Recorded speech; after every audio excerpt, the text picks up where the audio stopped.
Hola, ¿qué tal? Muy buenas tardes, noches o días. Nosotros somos el equipo 11 y les vamos a presentar la práctica 5 que se titula Complejometría y determinación de la dureza total del calcio y el magnesio. Nuestro equipo está integrado por mi compañera Juanita Valeria Sánchez Andrade y un servidor, Abraham Antonio Zárate Salazar.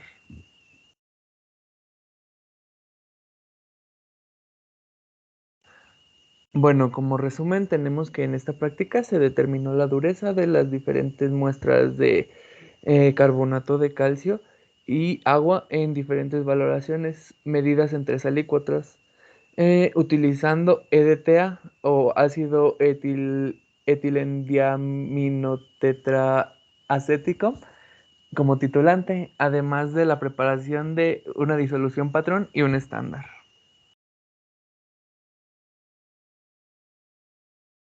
Introducción. Las reacciones de complejación son muy importantes en diversas áreas científicas y en la vida cotidiana, ya que constituyen la base de las valoraciones complejométricas. El ETA es el valorante más empleado en este tipo de valoraciones, ya que, ya que forma complejos muy estables con la mayoría de los cationes. Además, el ETA se emplea en la elaboración de detergentes y aditivos alimentarios al inhibir la oxidación de alimentos que son catalizados por metales. Otra aplicación interesante de este compuesto es su papel en la biorremediación de los suelos contaminados por los metales pesados. Podemos decir que, de acuerdo con los criterios actuales, la dureza se define como la suma de las concentraciones de calcio y magnesio, ambos expresados como carbonato de calcio en miligramos por litro, mientras que la complejometría se define como una técnica para la determinación analítica directa o indirecta de elementos o compuestos por medición del complejo soluble formado. Bueno, como planteamiento del problema y abordaje, podemos decir que en nuestra práctica trataremos de determinar la dureza cálcica y magnésica en diferentes muestras de agua y la disolución patrón utilizando EDTA mediante una titulación volumétrica de complejos o complejometría. Como objetivo tenemos la determinación de la dureza del calcio y el magnesio en una muestra de agua potable, aplicando el método de la complejometría y verificando el grado de potabilidad del agua analizada. También tenemos como segundo punto observar el efecto del enmascaramiento en la determinación de la dureza debido al magnesio en una muestra problema. Como materiales y métodos tenemos, bueno, en general tenemos estos, que son los matraces, las probetas, las buretas, las pipetas, las propipetas, las charolas de plástico, las espátulas, las pinzas para la bureta y el soporte universal. Y como reactivos tenemos el EDTA, el cloruro de calcio. O en nuestro caso, el cloruro de calcio se cambió a carbonato de calcio. El hidróxido de sodio, la disolución amortiguadora con un pH de 10, una disolución etanólica de negro de ericromo T y una disolución salina sólida de murexida.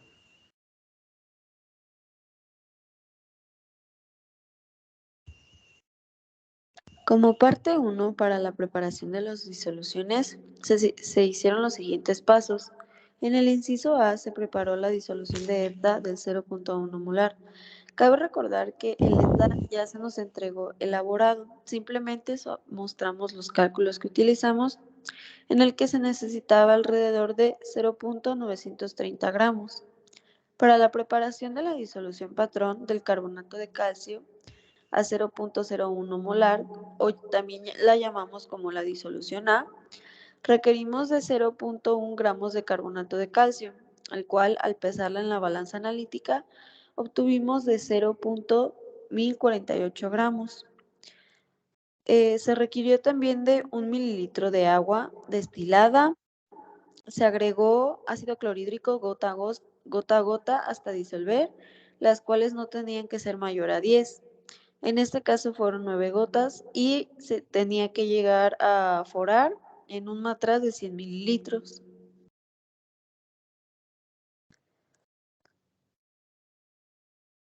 Para la preparación del estándar del carbonato de calcio a 5 partes por millón, se requerían hacer unos cálculos.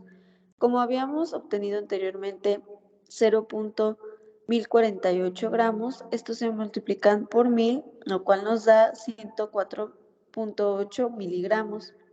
Las partes por millón se dividen, para sacarlas se divide esta cantidad entre lo que son los 0.1 litros o 100 mililitros, el cual nos da 1048 partes por millón.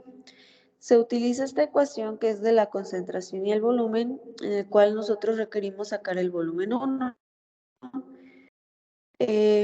Por meros cálculos, multiplicamos los 5 partes por millón que ocupábamos por los 100 mililitros y los 1048 partes por millón que obtuvimos.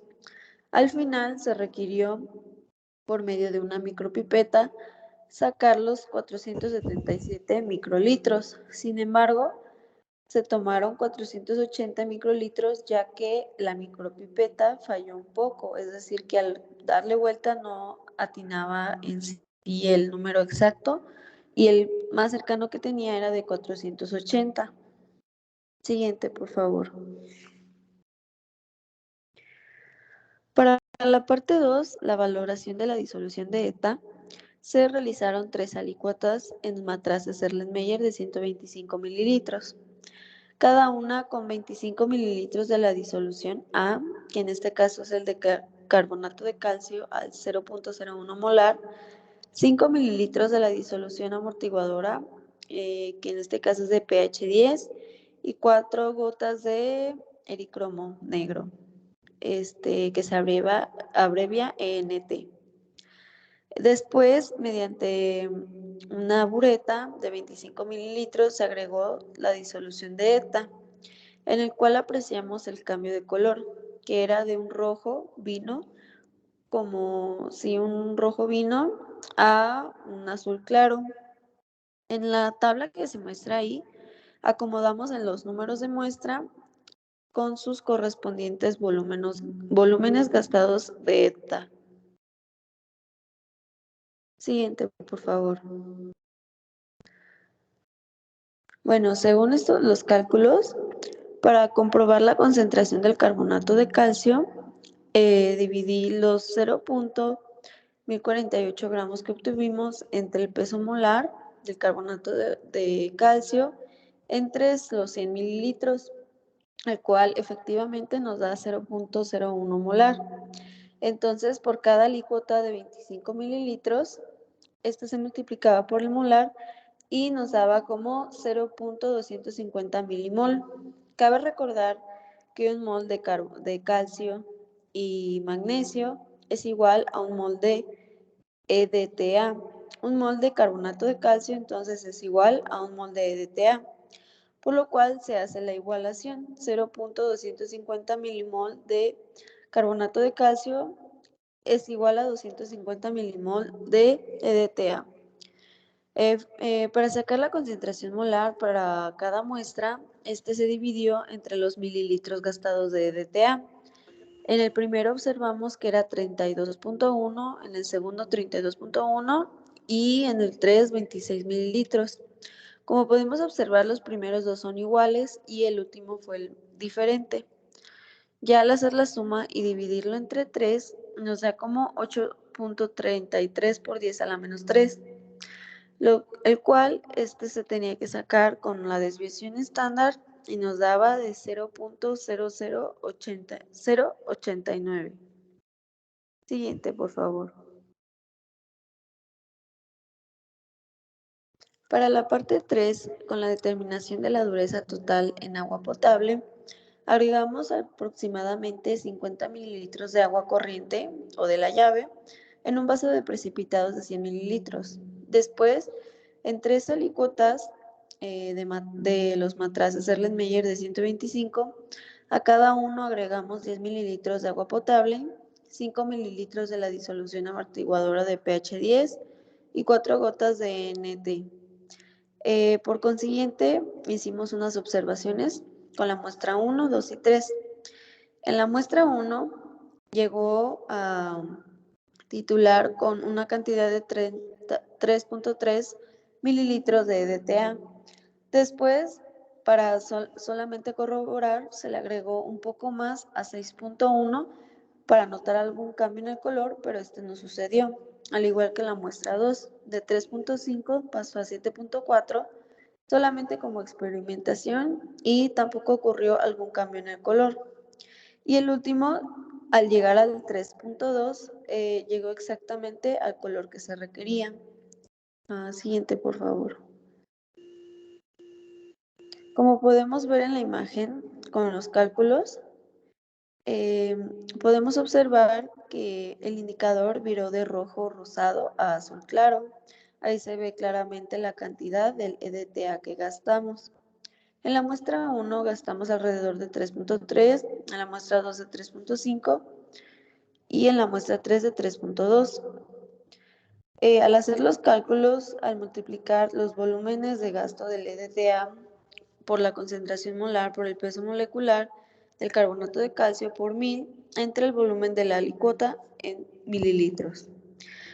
Al hacer la operación del promedio, se sumaron todos y se dividieron entre 3, el cual nos dio 333.61 miligramos sobre litro, al igual que la desviación estándar que nos salió de 12.48. Cabe recordar que la desviación estándar siempre ocurre de 0 para arriba. Como podemos comprobar, al sacar la dureza del agua, obtuvimos que era mayor de 180, por lo cual se considera que es agua muy dura. Siguiente, por favor.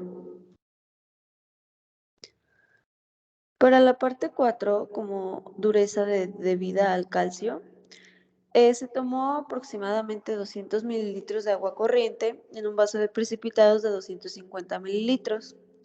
En 3 matraces más grandes de 250 mililitros se realizaron 3 alícuotas, en el que a cada uno se le agregaron 50 mililitros de agua corriente o de la llave, una lenteja de hidróxido de sodio y aproximadamente 0.1 gramos de murexida al 0.2%.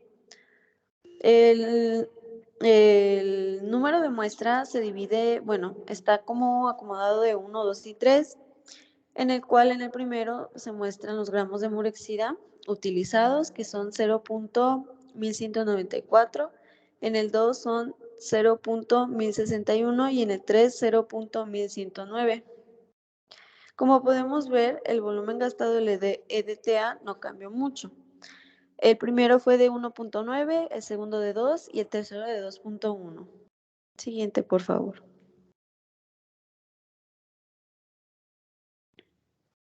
Al hacer los cálculos obtuvimos como en los mililitros gastados solamente aumentaba de 0.1 mililitros, al sacar la cantidad, la concentración molar, este también era consecutivo. Podríamos decir que de cada uno se sumaban 2. En el primero era de 38.03, en el segundo de 40.03 y en el tercero de 42.03. Al sumar todos y dividirlos, obtuvimos una media de 40.03 y este se utilizó para sacar la desviación estándar, el cual nos da de 1.632. Como vemos en las imágenes, la primera es antes de agregar el EDTA, el cual se ve de un color rosado, y en la imagen de abajo fue después de agregar los mililitros de EDTA, el cual ya se viró a un color más violeta. Siguiente, por favor. Para la parte 5, con la determinación de la dureza total con adición del estándar, se realiza la misma parte o los mismos pasos que la parte 3 y que la parte 4. Es decir, 10 mililitros de agua corriente, 5 mililitros de la solución reguladora de pH, 4 gotas de NT, solamente que en este caso se agregaban los 10 mililitros del estándar de 5 partes por millón del carbonato de calcio. Aquí se muestra la tabla con los mililitros de EDTA utilizados. al igual que la parte 4, la cual fue la misma, sin embargo, solamente se agregaron 10 mililitros del estándar de 5 partes por millón de carbonato de calcio. Siguiente, por favor. Para nuestros cálculos, obtuvimos de cada uno, la primera muestra fue de 23.41, la segunda de 22.51 y la tercera de 2.5 mililitros. Al hacer el promedio nos dio de 22.81 molar, el cual al sacar la desviación estándar nos resultó de 0.4242. Como podemos ver en las imágenes, este color resultó un poco más claro que el que habíamos hecho anteriormente en la parte 3 sin las 5 partes por millón. Siguiente, por favor. Para la parte 4, pero que era repetida al agregar los 10 mililitros de las partes por millón, también hicimos los cálculos, los cuales la concentración era aún mayor. La primera fue de 96.749, la segunda de 86.741 y la tercera fue de 81.736, el cual nos dio un promedio de 88.40 y una desviación estándar de 6.24. Como podemos ver en las imágenes, el que resultó un poco más morado fue el último, el cual fue el de la concentración de 81.7369. Sin embargo, por las prisas y por el poco tiempo que teníamos, no se pesó correctamente la murexida. Siguiente, por favor. Bueno, para las discusiones tenemos que según Gary, el eritocromo negro T es un indicador típico. Este indicador puede utilizarse para una titulación de magnesio con EDTA. Este se le puede añadir una pequeña cantidad del indicador a la solución muestra y se forma un complejo rojo con parte del magnesio. El color del indicador sin complejar es azul. Tan pronto como se ha titulado todo el magnesio libre, el EDTA desplaza al indicador del magnesio y produce el cambio que tuvimos en nuestras anteriores matrices, que es de rojo a azul, por lo que podemos decir que en la mayoría de nuestras alícuotas pudimos conseguir el color azul que se esperaba y con esto se determinó que se llegó a su punto final o punto de equilibrio. También podemos decir que según Rodríguez, si el agua tiene arriba de 180 miligramos sobre litro de carbonato de calcio, se puede determinar como que es un agua muy dura. Y en este caso, según la OMS, el agua muy dura o dura no presenta ningún riesgo para la salud, y también este puede ser benéfica por la contribución suplementaria de magnesio y de calcio.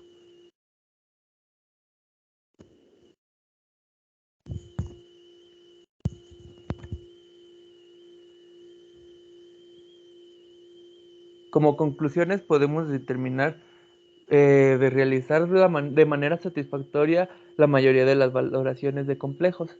Los resultados fueron los aceptados y pudimos determinar la dureza total del agua teniendo en cuenta que esta es muy dura, lo cual lo hace poco corrosiva y buena para el uso humano. El agua dura no tiene ningún efecto negativo para la salud, dice la Organización Mundial de la Salud en su conferencia de Ginebra. Adicionalmente, el agua dura, en particular muy dura, podría ser benéfica gracias a la contribución suplementaria, como lo habíamos mencionado anteriormente. Y estas son nuestras referencias. Muchas gracias por su atención.